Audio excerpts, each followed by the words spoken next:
دوستو آج کی اس ویڈیو میں ہم ہندوستان کے ہندو راجاؤں کو عبرتناک شکست دینے والے 5 عظیم مسلمان بادشاہوں کا ذکر کریں گے جنہوں نے ان سرکش ہندوؤں کو شکست دیتے ہوئے ہنداہے کی طاقت کو کچل ڈالا تھا۔ ان میں سے سب سے پہلا نام محمد بن قاسم کا ہے۔ محمد بن قاسم وہ واحد اور عظیم شخصیت ہیں جنہوں نے پہلی بار ہندوستان کی سرزمین پر فوج کشی کی۔ محمد بن قاسم کی فوج کشی کی تاریخ بڑی حیران کن ہے۔ حیران کن اس لیے ہے کہ ایک مسلمان جہاز جو کہ سر اندیپ یعنی کہ سری لنکا کے بادشاہ نے خلیفہ وقت ولید بن عبد المالک مروان کو تحائف کے ساتھ روانہ کیا تھا، اس میں چند مسلمان خواتین بھی شامل تھیں جنہیں راستے میں چند ہندو بحری قزاقوں نے پکڑ کر قیدی بنا ڈالا۔ اس وقت سندھ میں ایک ہندو راجا داہر کی حکومت تھی۔ 100 راجا داہر کو سبق سکھانے کے لیے پہلے 2 لشکر روانہ کیے جا چکے تھے، لیکن ان دونوں لشکروں کو فتح حاصل نہ ہو سکی اور دونوں سالار شہید ہو گئے تھے۔ اس کے بعد 711 عیسوی میں محمد بن قاسم اپنی مختصر فوج کے ساتھ دیبل جا پہنچے۔ دیبل پہنچنے کے بعد محمد بن قاسم نے سب سے پہلے جمعے کی نماز پڑھی۔ اس کے بعد دیبل شہر کا محاصرہ شروع ہوا۔ طویل محاصرے کے بعد آخر کار یہ شہر مسلمانوں کے قبضے میں آ گیا۔ دیبل کی فتح کے بعد یکم رمضان المبارک 93 ہجری کو محمد بن قاسم اور راجا داہر کی فوجوں کے درمیان خونریز جنگ کا آغاز ہوا۔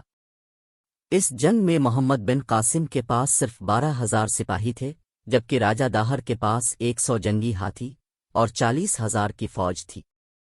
یکم رمضان المبارک سے لے کے 8 رمضان المبارک تک گھمسان کی آخری اور فیصلہ کن جنگ لڑی گئی، جس کے نتیجے میں راجا داہر کو عبرتناک شکست الفاٹین پڑی، اور اسی جنگ کے دوران راجا داہر کی مسلمان مجاہد کے ہاتھوں موت واقع ہو گئی، جس کے بعد فتح مسلمانوں کو نصیب ہوئی۔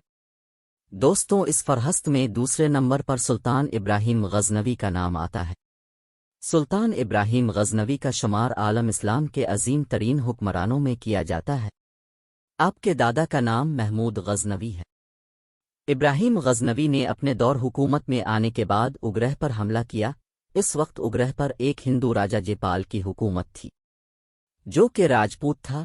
اگرہ ایک مضبوط قلعے کے اندر موجود تھا جو بڑے پیتروہے و مضبوط لوہے کی مدد سے تعمیر کیا گیا تھا۔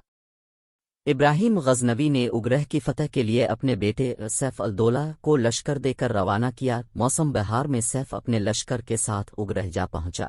ایک نوز جنگ لڑی گئی، جس کے بعد ابراہیم غزنوی کو ہندو راجا کے خلاف فتح حاصل ہوئی اور یہ علاقہ مسلمانوں کے قبضے میں آ گیا۔ دوستوں تیسرا نام سلطان محمود غزنوی کا ہے۔ سلطان محمود غزنوی عالم اسلام کے وہ عظیم مسلمان جرنیل جن کی فتوحات نے مسلمانوں کے لیے برصغیر کے راستے کھول دیے، کیونکہ سلطان محمود غزنوی ہندوستان پر 17 کامیاب حملے کر چکے تھے۔ سلطان محمود غزنوی کا سب سے خطرناک حملہ سومنات کا حملہ تھا۔ جنوری 10-26 عیسوی میں سلطان محمود غزنوی اپنے لشکر کے ساتھ سومنات کے مندر پہنچے۔ سلطان نے اس شہر کا محاصرہ کر لیا۔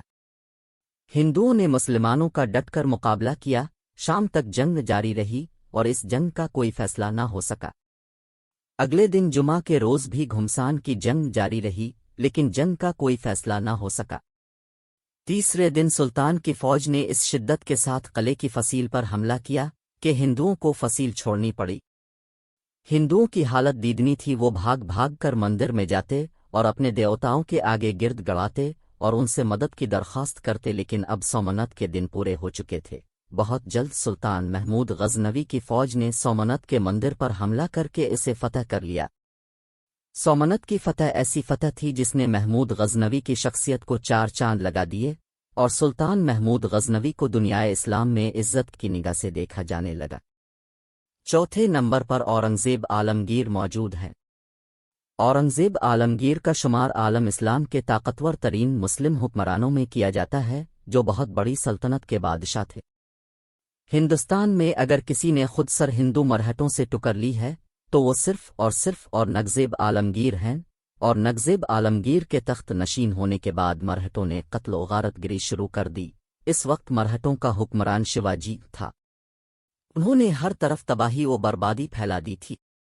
اورنگزیب عالمگیر نے مرہٹوں کے خلاف کئی ایک لشکر روانہ کیے، لیکن تقریباً ان تمام لشکریوں کو مرہٹوں کے ہاتھوں شکست کا سامنا کرنا پڑا۔